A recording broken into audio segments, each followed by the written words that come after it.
is the Leon Charney Report.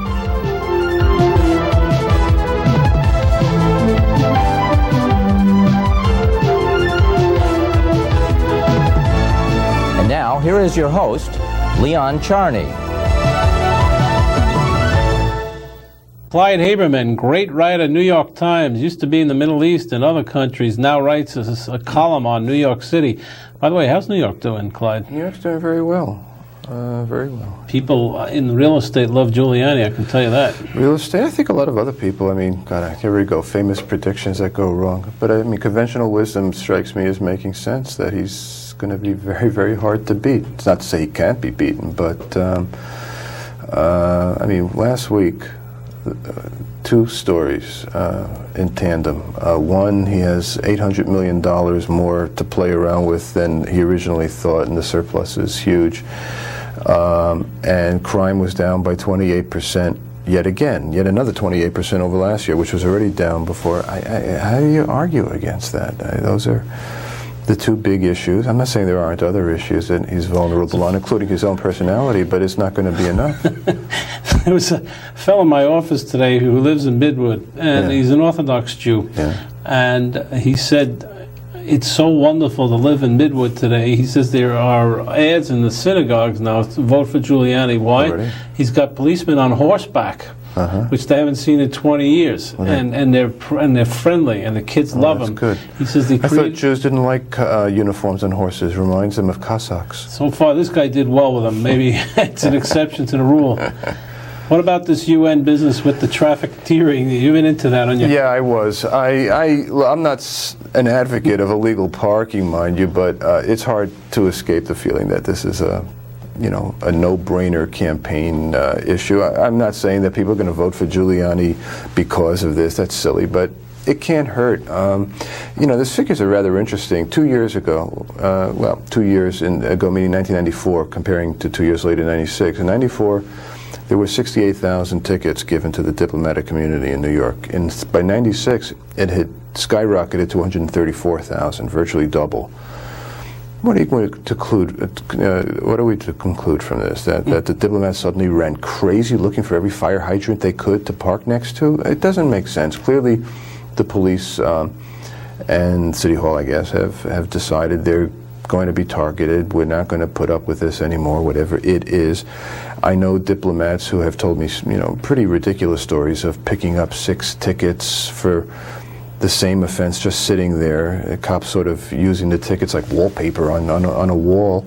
I know diplomats who swear that they were parked in correct zones and got tickets anyway. I'm not saying that they're all illegally given these tickets. That's crazy. But when you see numbers like that, when it doubles in just 2 years, it does suggest that a campaign is underway, and it's an easy one because there's nobody in this town who's going to speak up for the diplomats, except maybe me. They're all seen as arrogant and indifferent to New York and supercilious anyway. And frankly, they're not, although enough of them are that it really is a pain in the neck. But clearly, Mr. Giuliani got his nose out of joint, especially after there was this altercation between the police and a Russian and Belarusian diplomat on the west side. And the mayor is very quick to side with the police, not only because he instinctively sides with the police, which is correct, until proven otherwise, the police should be sided with. But let's face it, the cops don't like him either because he's not giving them a pay raise, and he's proposing that they take 0% of a raise for the past 2 years, so that it's anything he can do to show he's on their side, he will do above and beyond the call of duty, because when it comes to the bread and butter issues of what have you done for me lately in terms of money, the police are not with him at all. What drives Giuliani, Clyde? I don't know. I don't know the man. You don't know him, huh? He's clearly sure of himself. I've never had an interview with him. I've asked for a couple of times and I've never been given one. It's a lot easier to interview the Prime Minister of Israel, I'll tell you that. I don't know. I'd like to think the best, that he wants to do good for the city, that he has a sense that the city was on the wrong track, not just on the Dinkins. He likes to pick on the Dinkins as though Dinkins invented all evil, but that New York was clearly on the wrong track, and I think he's put it on a right track in many, many ways. I think on balance he's been a good mayor. Where I find him difficult to take is a personality issue of I am right completely. There is a sense of that in his mind. There's a rigidity hubris. In his hubris. It's a what's that cliche, my way or the highway kind of sense. There is a tendency to assume that if you disagree with him, you're the enemy. It's not just that reasonable people can differ. Koch said on the show many times. And I think he's right on that. Now, Ed Koch didn't exactly suffer dissenters kindly either. I covered him at City Hall in his first administration before I became a foreign correspondent. But at least there was a sense of there is another point of view. I happen to think it's a stupid one, Ed Koch would say. I happen to disagree with it. But at least there is another point of view. With Giuliani, you do get the sense that he does not believe it's possible to disagree with him unless you are hopelessly corrupt, stupid, morally deficient in some way. But the possibility that you simply have a different point of view is unheard of. And another way this comes out for me is the fact that he doesn't take any vacations. Now, this is trumpeted as a great virtue. The mayor is on the job 24 hours a day, used to be that way. 7 days. Well, it's a mistake, not just to recharge batteries and all those cliches, but Koch did one thing that was terribly important. When he took a vacation, because he could not sit on a beach and just read a book, that would be a waste of time and he'd get bored, but he traveled. And there's a reason why traveling is considered a broadening experience and why it makes people better people usually, because you do see that there are other ways of viewing life. It's a terrible cliche, but it's such an obvious one that I don't understand why the mayor doesn't abide by it a bit. He has a bit of difficulty, it seems to me, and again, I don't know the man, but just from his public persona, and people, by the way, I know who know him in private say he can be terribly charming, terribly caring, terribly considerate. I've heard but that this also. does not come through in the public persona, which is all I can deal with. The public persona is of a man who has difficulty stepping outside of his own relatively narrow experience, which is also a prosecutorial one, which means he's also used to putting people behind bars and then not having to deal with them anymore for 10 to 20 years. Here, if he has disagreements with people, he has to deal with them the next day in the city council or in the press or wherever. He could use, I think, some time off to go and stick his head into other corners of the planet and see that there are other, life is not so certain. Probably his wife agrees with you. Okay. But that's another subject. That's another subject, and I don't know anything about that. I don't want to speculate about that one neither either. do I. I would not. But again, I'm told that in private, actually, his private behavior is much different from the public persona. I know Randy Maestro very well, and I know his chief of staff, Bruce Teitelbaum, very well, and they all swear that he has a great personality, that he's humorous, that he's very giving and very caring. Teitelbaum got married about 2-3 weeks ago. He attended the wedding. He waited the whole night there, and to go through one of these near Hasidic weddings is a long draw. He did it with Mario Cuomo at his side, and it was nice. And it's human, but I agree with you that the public persona is absolutely one of a confined, rigid form of life. You're right. Yeah. Clyde, you enjoy writing columns? You have freedom to write on anything you want? Pretty much within New York. I mean, I miss foreign affairs a lot, but I have a UN there occasionally to use that as an excuse to trip into it. I don't do it too often because eyebrows would arch in my office, but I like New York, and I think we discussed this the previous time I was on, and I haven't changed that. The city that I left in 1982 has been greatly improved on over the years in many, many, many ways. I think it is indeed a cleaner, clearly a more secure, more vibrant city in many ways. Again, this is the result of decisions made by several administrations, not just one, but I have no problem if this mayor wants to take full credit, because you get bragging rights when really good things happen on your watch. Surely we'd all be blaming him if it was falling apart. There are obviously worrisome signs, and I'm not stating anything original. Somebody has to get control of the schools and turn them into true truly, true education centers and not custodians of kids for a few hours a day. I do believe they try more than they're given credit for. Whenever I go into public schools, and I do it often enough, not as often as I probably should or would like to, but often enough, I'm always impressed by how hard many teachers try. I think there's a bit of a tendency, again, both at City Hall, but also among the tabloids in the city.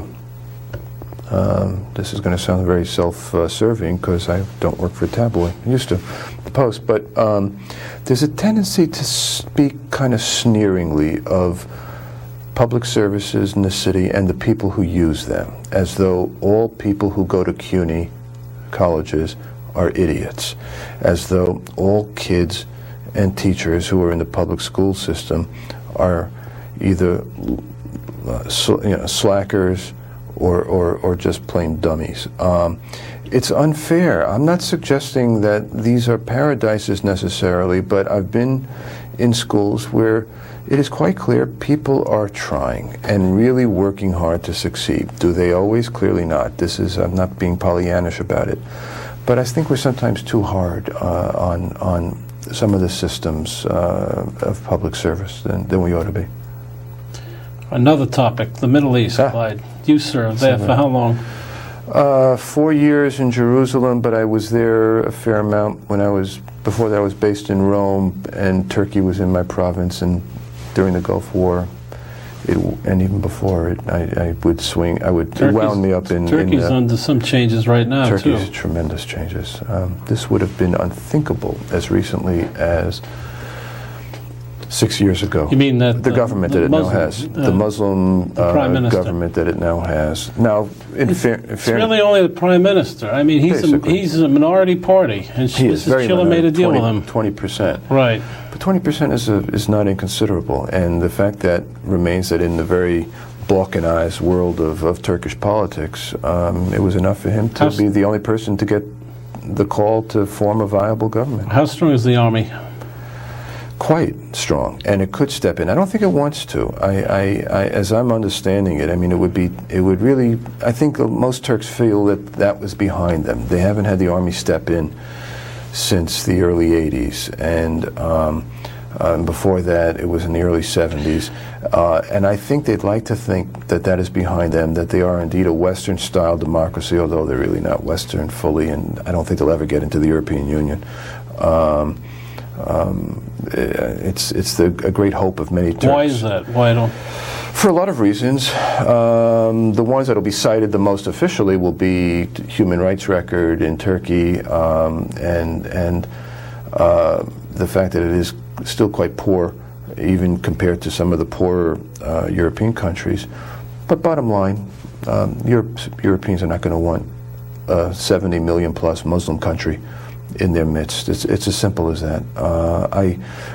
It'll be couched in other terms. Again, human rights will be cited, other reasons will be cited, and all of which are legitimate reasons.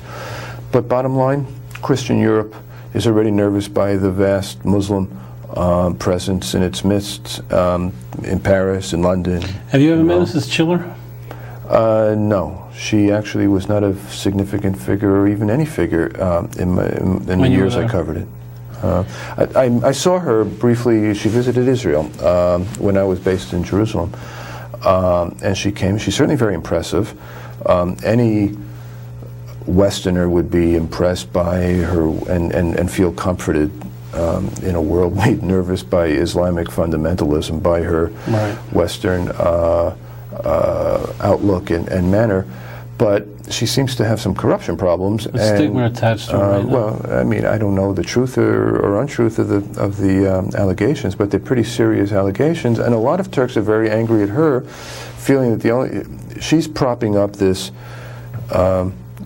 Islamic Welfare Party prime minister only to save herself from possible indictment and Molly Weymouth, one of your colleagues at the Washington Post, was over there, and we did a show with her about 4 weeks ago. She claims, that Chilla made the deal to save her skin. Yeah, that certainly sounds believable. It's an important country. Very few people here know. We keep talking about it here. We're going to cut for a commercial break. We'll come back and talk to Clyde about what he thinks is going on in Israel today. And some tough news came out today that the relationship between Jordan and Israel is starting to come apart a little bit because of allegedly water rights. But we'll talk about it. We're back with the brilliant Clyde Haberman of the New York Times. He was educated in the New York Post. Eric Reindel takes some credit for that. Rupert Murdoch, what was Dorothy Schiff? Long before. Dorothy Schiff. Actually, it turned out Murdoch's first week of owning the Post in '77 was my last week there. Is that Freudian? No, that was, I'd already been hired by the Times, but I tell it that way because let people jump to whatever assumptions they want. Actually, I already was gone. By the way, you told me that you went to the funeral of a very good friend of yours, Murray Kempton. Yeah. Would you consider him one of the greats in this? Oh, without question. I mean, Murray held us to a standard of integrity and just writing skill that few can match. Now, not that every one of Murray's columns was entirely intelligible. The language was so dense sometimes that you felt you had to approach it with a machete, certain sentences, to hack away all the adjectives to find the nouns and the verbs. You knew they were in there somewhere. But when he was on and great, there was nobody more elegant in this manner, and he was not awed by people in power, and he did not accept conventional wisdom, even among his fellow journalists, over who were the good guys and who were the bad guys. And with Murray, the good guys had a way of becoming bad guys and vice versa. So he wrote very fondly and caringly, in many cases, of Richard Nixon out of office, and became very friendly with William Buckley, and had a good relationship with an awful lot of people who politically he abhorred, and with people who, by most slights, were terrible people, mafiosi and so on. So he was an interesting fellow in this regard. James Wexler, you remember him at the New York Post? Sure. Max Lerner? Didn't know Lerner. I mean, he never worked in the office, so I never... Were these great columnists, in your opinion? Well, they were, but, they were all liberal? They were all liberal, certainly. I found Murray harder to classify in that regard. They were... the problem with Wexler, as I remember, was that Wexler's greatness was long before I was on the scene. I was much too young.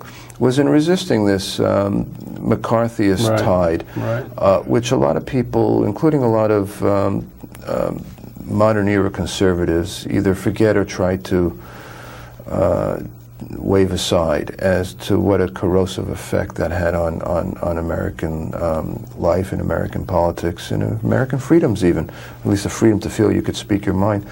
And Wexler resisted it at a time that was not an easy thing to do. The Wexler I knew and read by the time I was, of either cognizant age or working at the Post, was already in the 60s and certainly was not in his prime at that point. And the same was true of Max Lerner, who I didn't know at all. They both became very predictable. That's part of the problem with columnists in general in America, is that for the most part, you more or less know going in what position will be taken. There are very few who you really can't be 100% sure of. William Safire, for example, for a long time was. I don't think Bill's is quite as unpredictable as he used to be. It's pretty predictable. I think now on some of the major issues, where he's going to stand vis-a-vis Clinton, vis-a-vis Israel, to name Same thing with Rosenthal all of a sudden. And certainly with Abe Rosenthal, but that wasn't always true, or Tony Lewis on the left. So, but Safire always stood out for me, and I think many other people, A, because he writes like a charm, but B, because he you couldn't fully classify him. How about guys like Hamill, Breslin? Are they? Well, they're not writing columns anymore. Both of them, first Breslin, then Hamill, changed the nature of newspaper columnizing, if you will. Some would say calumnizing, in the sense of having very strong opinions and points of view, but accompanying it with real reporting and being out there Street guys. Every single day. They were street guys. They spoke with a lot more street smarts than I ever could. I never really, I don't have the same background. And Murray, who was hardly a street guy, worked the streets. I mean, Murray would look at what was on the Associated Press day book every morning and then go out after he'd found something that intrigued him. This beats the hell. I try to emulate that in the sense that virtually every column I do does involve reporting and often going out there. The notion of just sitting back in an office and pontificating is the kiss of death. Clyde, let's talk about an important subject. Do you know how important, let's say you write a column. You're in the New York Times, which is the great paper of the United States, maybe the world. Everybody listens to it. It's a Bible, intellectual Bible. You need humility in your job because you can turn things. I mean, you write this way or you write that way. Not only you, but the people. Now, Sunday morning, you see a bunch of guys from Washington talking and talking heads and just talking. And you and I know that a lot of it is nonsense, but yet the whole America sees this stuff and they're moved by it. They're absolutely moved by it. I'm sorry, you're probably right. I've discovered this in the year and a half or so I've been back from overseas. It's really extraordinary. I mean, maybe when they're talking about Washington, everything is fine. I don't know Washington at all. Maybe if they're talking about fights between President and Congress, they're dead on. But I've watched in particular, let's say on Israel, just a few weeks ago on one of the big shows on Sunday morning, 3 or 4 of the questions were just based on flat-out errors of fact. Right. They were just dead wrong, and the guest, in fact, had to correct them. It was Dennis Ross, who's in charge of the Middle East peace talks. They were just bubble-headed questions. So I can only imagine what it must be like when they're also venturing into foreign affairs and talking about what the United States should do in Zaire, what the United States should do in Northern Ireland. On a score of 1 to 10, will there be peace in the Middle East by June? On a score of 1 to 10, right. Not to mention the McLaughlin group, which consists of people yelling at each other and who can scream the loudest. And it's really outrageous. And I think it's one reason why Americans don't have a high regard for journalists, why we're bottom feeding down there on every opinion poll with lawyers and used car salesmen.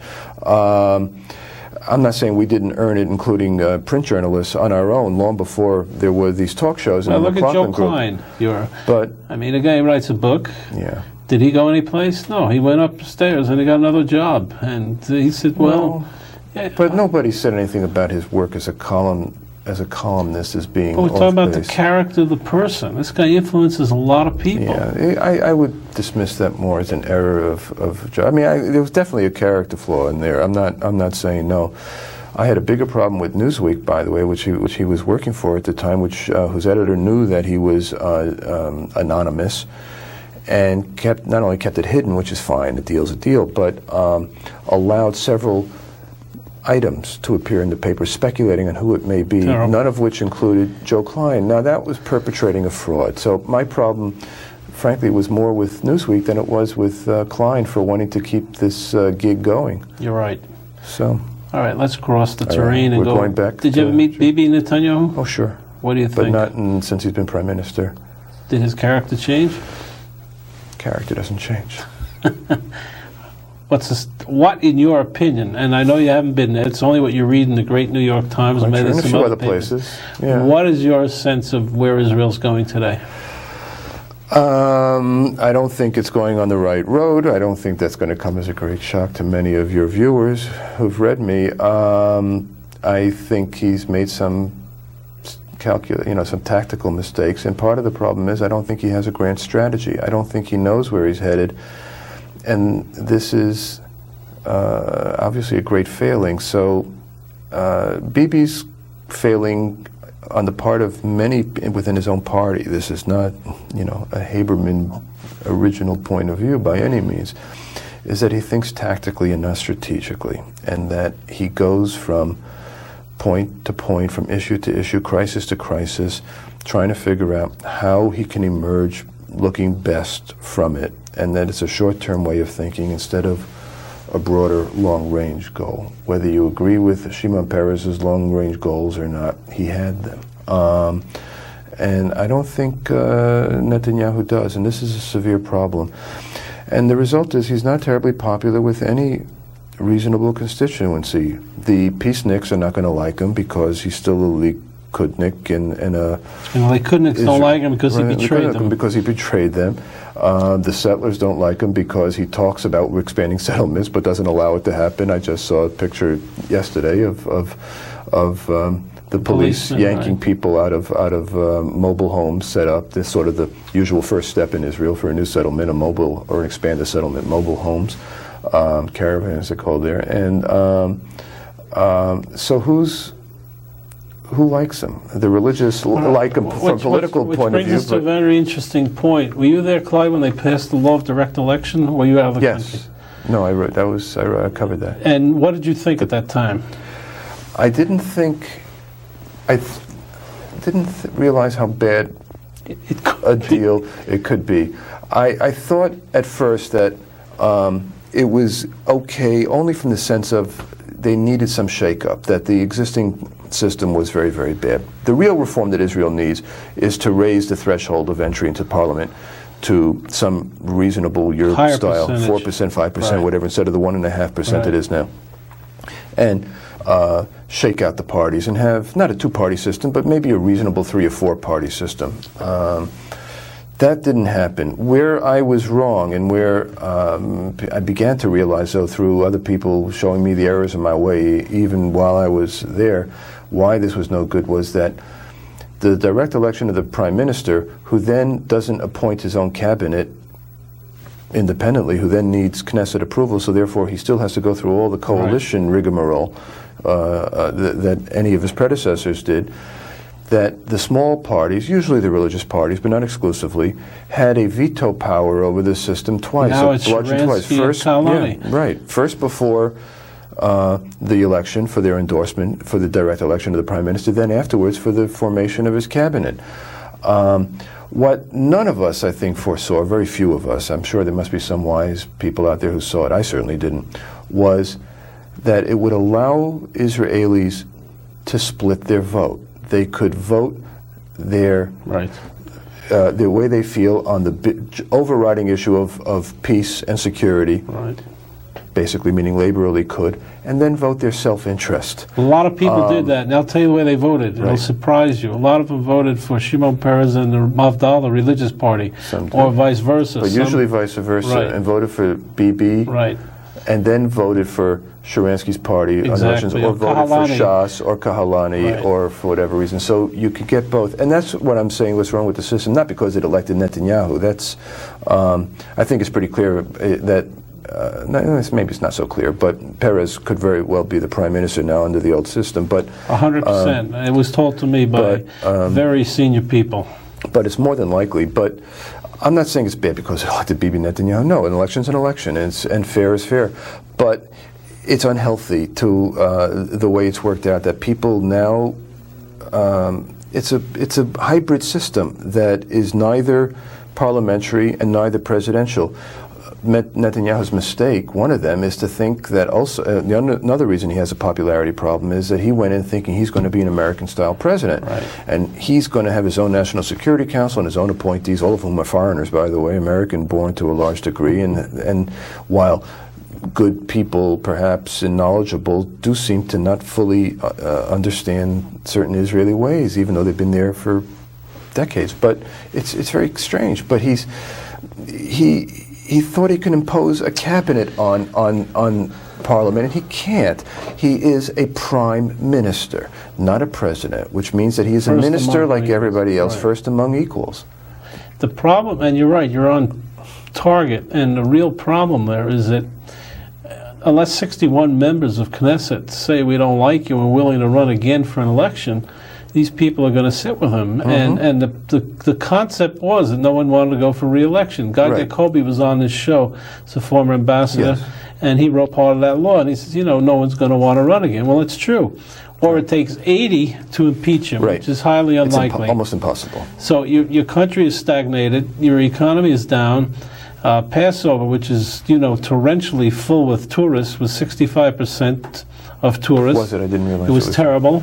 Stock market is down. People are nervous, and no one's getting together. No, it's a problem. All that having been said, I still remain relatively optimistic in the long run, whether under Netanyahu or beyond that, on the Israeli-Palestinian front, some form of further agreements will happen. Now, I know a lot of people say that's no reason to be optimistic, that this is a terrible thing. I have never shared that view.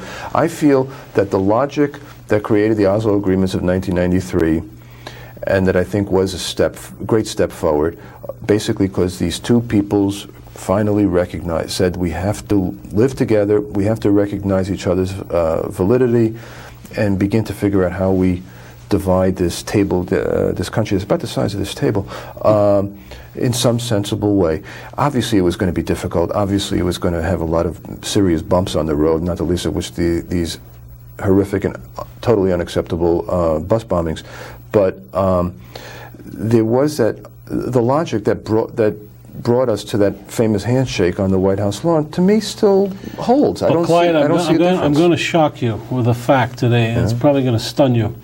It's May 8th, we're taping, a week ahead. It's the 1-year anniversary of the PLO agreeing to knock out the covenant against the destruction of Israel. Are you telling me they haven't done it? And this is going to knock me off my seat? No, I'm telling you that they haven't done it. I'm sure they haven't done it. And one of my personal criticisms of the Oslo Agreement was I thought Yitzhak Rabin should have sat down with Arafat and said, look, I recognize you, recognize me, and then let's go talk. And not give these little dwindles around so that Arafat can quibble around. In fact, he went to Gaddafi, Arafat, and said, we never really knocked out this covenant. And there are people in Israel that monitor this day in and day out. And are correctly angry about it. Very angry. And say this is his true intentions. The fact is that Arafat speaks out of at least both sides of his mouth, many more. And so at this point to say which is the real version. There is a tendency on the part of those on the right to say that the Arafat that speaks hawkishly is the real Arafat, not the Arafat now who's come to a more pragmatic terms. Arafat did not become a Zionist. We know that. This is not the issue, but it seems to me that nothing has changed the pragmatic approach of we have to figure it out, which is the other reason why Rabin and company went to agree with him, not because they suddenly became great believers in Palestinian self-determination, to use that favorite Palestinian term, but because they felt this was in Israel's long-term interest. And until they came to terms with the Palestinians, and by further extension, the circle of Arab countries around them, they could not forestall the much bigger threats that Rabin saw coming from places like Iran and Iraq, temporarily defanged, but never permanently, as we can see. And that was the real issue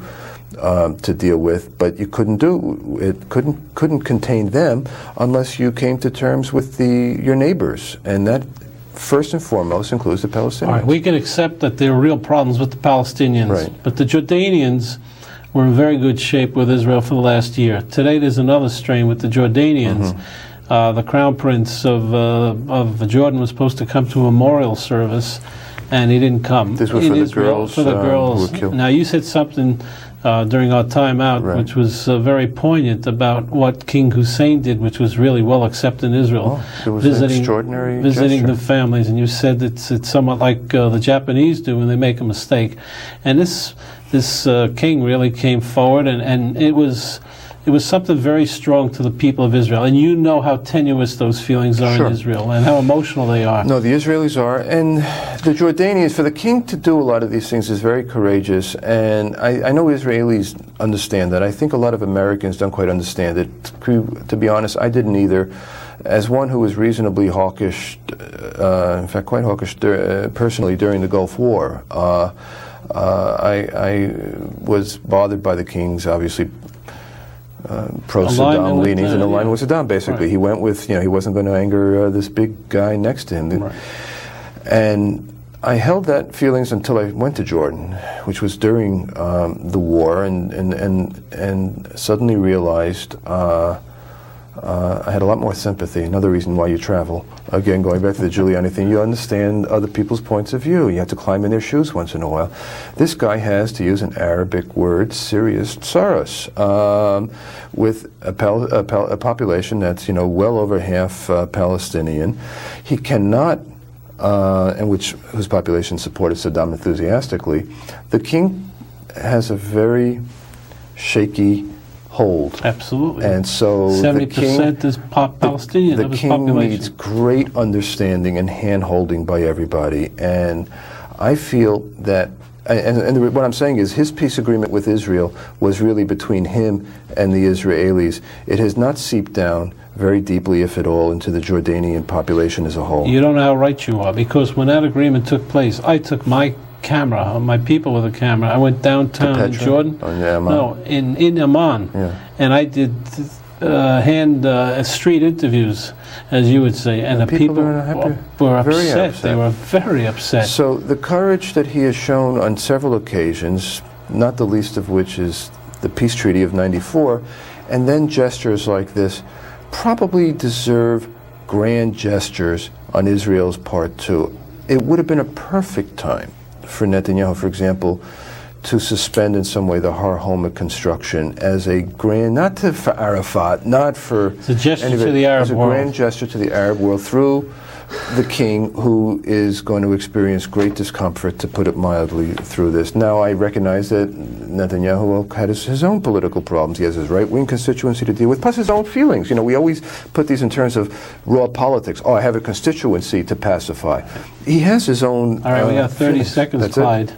A year from now, things will be easier, in your opinion? Oh, you can't guess. My one strength as a political forecaster is to be wrong a day or two ahead of most people. I'll make a forecast. All right. You won't appear on the McLaughlin show. Oh, that's easy. Thanks for coming on. We have a tough show today, because we're going to talk about Israel with Moshe Rivlin, who's the world chairman of the Jewish National Fund and maybe has another name. Moshe, welcome to the show. Thanks, welcome. So let's talk about Jewish National Fund for a minute. You know, there have been a lot of headlines, maybe you don't see them in Israel, about the fact that the new Jewish National Fund has, let's say, been gone through a very strict audit. Is that a good term? First of all, it's a correct term. Okay, thank God. I'll tell you, first of all, I would love to tell you the story of the JNF of Keren Kayemet in Israel. Okay. To tell you the story what we are doing in the Negev, what's being done in the Galil on the border of Lebanon. But I don't want to avoid the question that you raised about me. A lot of Americans who are involved in Jewish National Fund, it's a huge organization in this country, have read stories about the fact that when they thought they were giving money to the Jewish National Fund to go to Israel to plant trees, to bring forests, etc., the money was funded in different areas. Let me put it that way. If you come to Israel, you will see that all the trees which Jews in the United States did buy and paid for are being planted. We are planting about 3 to 4 million trees per year. All the trees are being planted. If Jews gave money for water reservoirs, for breaking through roads, for land reclamation, for pushing the desert, if you go to Israel, you think that is being done. And nobody can doubt it, because those are facts that you can come every day and see it with your own eyes. And I'll say a few words later about that. But let's talk about the situation in the United States. About 10 or 15 years ago, we faced a situation where in Israel, the Keren Kayemet, besides deforestation, went to differently directions, to investments that we didn't know before in all parts of Israel. And here the conception was the tree, the blue box, and people here rightly so thought that the time has come to bring the full story of Keren Kayemet, to bring it up to a new stage that people will understand what is the role of Keren Kayemet. Not only in the United States, but especially in the United States. If you want to do such a thing, you have to invest money. You have to open offices. You have to tell the story. You know what it costs. A man gives you for a tree. You send him a letter to plant the tree. You send him a receipt, and then you send him a certificate. When you finished up with that, you will see that $4 to $5 of the 10 that is given is because of that. Now, I would love to see him having a certificate. That's an educational tool. Because if a Jew knows, or a non-Jew, that when he's planting a tree in Israel, he's getting a certificate he can show to his kids, he can show to his grandchildren, he can put it on the wall. He has a tree in Israel. That's part of education, that's part of identification, that's part of doing it. All that costs money. The problem was, when you invest in something, when do you come back and say, let us audit our books? So much for investment. Now let's see what we have to do. And about a year and a half ago, that decision was taken. And we had a special panel. I think that nobody could have really take more important, more dignified Jewish leaders like Jack Stein, like Joe Metz, like Israel Miller, like a lady judge. They were sitting for months overlooking whatever it was. They had an audit firm to look in. And they say no misuse of funds, no fraud. But they say when you speak about Zionist educational programs, when you say about all this, please, the people who gave you the money were not aware of that. They were not told that that's what they're going to do. And I think that they were right on that. Who was right? The critics who say, why didn't you tell the people? Because if somebody gives the money, he has to know the full story. Right. But they can really be assured, and they were assured by the panel and by the audits, no fraud and no misuse of funds. Now, if you take what happened since, they built up a task force to restructure the organization, to downsize the organization, that less and less money will be spent and more money will be sent in Israel. By the way, Monday, May 12th, you will have all the committees and subcommittees of the task force meeting in New York, submitting their report, and then to have an implementation committee to go into that. But what's important to know is that we didn't wait for the results of the committee. We started to work. From November till now, they cut 15% in the salaries, 10% in all the other costs and expenditure. They saved already close to $2 million. That's only the beginning. That's only the beginning. I think that after the meeting on Monday, it may take another 4 to 8 weeks. You will have all kinds of steps, regulations, closing offices, merging offices, less regions, much less expenses, much more involvement of the lay people, and people will know exactly what's happening. As you know, a new president was elected, Ronald Lauder. That I don't have to tell the people in the United States who Ronald Lauder is. All the things that he's involved is, I just went over the list today. I don't know of any Jewish organization that is not involved, but I would like especially to mention the wonderful work the Lauder Foundation is doing to restore Jewish life in Eastern Europe. Yeah, we know about that. No, but that's the kind of demand that he took over and he's doing on that. And he is now watching almost every step. In the same day after the meeting of the task force, there will be another meeting because the main campaign will be the campaign for the Negev or the Negev Action Plan. Please remember, the Negev, the desert is 60% of the land of Israel. We started to build in the Negev 54 years ago, before statehood, with the first 3 settlements. That plan is dealing with 100 settlements. You go today in the Negev, you will see things that even for me, yesterday they were a dream. To go to Revivim, which is the first settlement in the Negev, and to see olive trees grow there, and to go 10 minutes from there in Mashabei Sadeh and to see the fish ponds there, and to see in the Psor area, overlooking the Gaza Strip, all the water reservoirs, which is enabling us to grow citrus fruit, greenery. You go wherever you go in the Negev. Moshe, no one questions the reliability of the Jewish National Fund as an organization in Israel. And what is the connection between Keren Kayemet in Israel and New York, let's say, or the United States? Are you the umbrella organization? No, let me say it in that way. Keren Kayemet in Israel surely is in charge of implementing all the plans that I just mentioned. That we are working through Jewish organizations set up in 34 countries in the world. They are autonomous. They are working in their own way. They also have to work according to American law or Canadian law or British law. We are their agent to take the money which is raised here and to implement it in Israel. So you're not an umbrella over all JNF in the world? We are and we are not, because we have all kinds of things. We are the recipients, like we have it with the UJA and the Jewish Agency. It's the same kind of arrangement. But Israel has no responsibility for the United States. Is that correct or incorrect? Officially and formally not. Okay. But morally, sure, yes.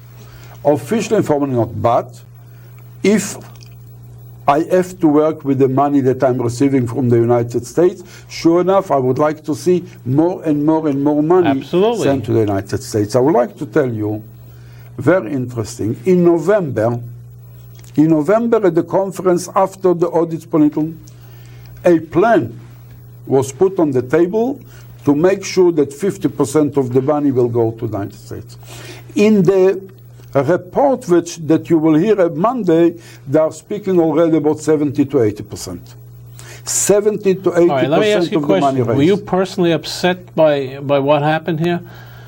Obviously you didn't know because it's not your business. First of all, everybody was upset or not upset. Sure, I was upset that less money was received in Israel. Sure, I was upset about the percentage. But I knew what then the audit really told us and what the panel really told us. And for me it was a source of relief that there was no fraud and no misuse. But I was very sorry that so much money was spent here and so little came to Israel. And I think that I must say, I don't know of other organizations that they took on their own initiative such courageous steps. First of all, that you have an independent committee or panel to look into that, and then to implement it. But in a sense, to question you about it is unfair because you have no legal responsibility for this. First of all, I think it's very fair because I'm the world chairman, and as the world chairman, for good or for bad, I say I'm part of it. Even I can say formally not or what, and I'm not a man to escape responsibility. And I am here, as I was here in November and I was before, to help all the forces who are ready to come together and help us to move to another avenue, an avenue of really implementing all those sources. All right, let me ask you a question. Is there a purpose for the Jewish National Fund to collect money other than to give it to Israel and for paying for office expenses here? Should they be funding programs in the United States, or should all that money be going to Israel? When you ask the question, it looks so easy. But when you look on one of the programs, people can claim that when that was done, that was an investment to bring Jews to understand what the JNF is and why we want them to bring money. I would like to point out one thing. If you come today to raise money for a university or for an hospital, you don't have to explain what is a university, you don't have to explain what's an hospital. If you come to collect money for the UJA, that's to help Israel. Everybody understands. In peacetime, in wartime, immigrants are coming. When you come to explain to a generation of today, not your generation. I thought I'm young, Moshe. But even you are young, but there are other generations behind you. The puberty generation. You are wonderful. You are young, but since there are people that they grow up and they don't know the story. As an educational process. When you come to them, They didn't hear, not in school, not at home, that there is a place, land reclamation, land redemption, you have to pay for it, that's a national obligation. You can get the ear of the man for 7 to 8 minutes. And you have to explain to him things that he didn't hear before. That investment was part of building up that base. It maybe should have been controlled better. It maybe should have been curtailed better. Those are the steps that we are now taking. Those are the things. So let us make clear two things. Nobody is questioning the importance of the work that we are doing in Israel. Nobody is questioning the fact that in the last 4 years, the budget and the work and the activities of the JNF tripled from the border of Lebanon to the border with Egypt. Nobody can deny the fact that we went into new adventures and new avenues of activities, mainly with water and around water. That today we can speak about entirely different Negev and entirely different Galil because of those plans. Nobody can deny that we are today heading the steering committees, leading the forces, being the first of the field to do what we are doing to change. Nobody can deny that to do that you need the cooperation of the Jewish people. Or to get to the Jewish people, or to introduce the story to the Jewish people, it's much more difficult today than it was in your time, even you are still so young. But you got no big problem, Moshe. You touched a very big problem. Who are Jews today? That's a problem. That's not JNF's problem, by the way. First of all, it's not JNF's problem. Sure, it's not a problem with me. For me, everybody, thank God, is a Jew. If he feels as a Jew, he behaves as a Jew, and he wants to see his kids raised as Jews, he is a good Jew for me, and I will be the last one to say whatever the nonsense is being said. So, if you were in a Knesset today, would you vote for that bill that's being proposed with the Orthodox Shas Party, which says that conservative Reform Jews should not be accepted in Israel? First of all, I'm not sure that that's exactly what the law said. If you ask for me, I wouldn't vote for that. But that's not a problem. You have to ask yourself a very simple question. The people now saying they're all for the status quo. Was it wise? Was it wise on behalf of the reform to go to the Supreme Court? In Israel. In Israel. Right. A lot of people don't know about that. Yeah, they went to the Supreme Court. The Supreme Court said the Knesset can change, then you brought it to the Knesset. And you go to the Supreme Court, the status quo would have remained the state in the same time. It's a complicated question. But beyond that question of procedure and how doing it, the unity of the Jewish people is so important nowadays that all those laws and introduction are bringing to such a diversion, to such a split, which is terrible when Israel is facing so much problems. But in the same time, I am really sorry for those who pushed the case and went to the Supreme Court, and then it came back to the Knesset with all the boomerang that it was. Moshe, we're out of time. I'm glad you came on because most people don't understand it. I think you explained it very well. And I must admit again, after next week, it means after the task force and the meeting, you will hear more about all the steps to safeguard here that most of the money, to 70 to 80% will go to Israel. And again, I'm inviting all the Jews to come to Israel, to see with their own eyes. Even non-Jews could come and plant trees. They are coming, so they are planting trees. Why limit it to Jews? You should see secretaries of state, ministers, heads of state. May I finish up with the story? Sure. Giscard d'Estaing, who was president of France, wasn't known as the best friend of the Jewish people in Israel. But he came to Israel, and in Israel there is a place where you have a monument with 80,000 names. 80,000 names of French Jews who were sent by the Nazis to their death, and that is backed by 80,000 trees. And when there is a dignitary coming from France, he's planting a tree there. And one of them was Giscard d'Estaing. I was with him, he was with his wife. He did plant the tree, I didn't feel that he was really full of emotion. A year later, he was no more president. His friend John Friedman called me up and said, you know the president is coming to Israel to visit. I said, yes, I heard. He insists that he wants to come and water his tree. In the beginning, I was sure it's a joke. He came and watered his tree, and you should see him. You should see when Kissinger planted a tree, and his son read the prayer for the planting, and Kissinger was in tears on his eye. Oh, I believe it. These people are human. These people, and you have to come with your own eyes and see it. And believe me, with you, with the help of others, we will be able to tell the story. And the desert of the Negev will become a blooming garden. All right, Moshe. Thanks for coming on. Thanks. Next time you're in town, let us know you're back.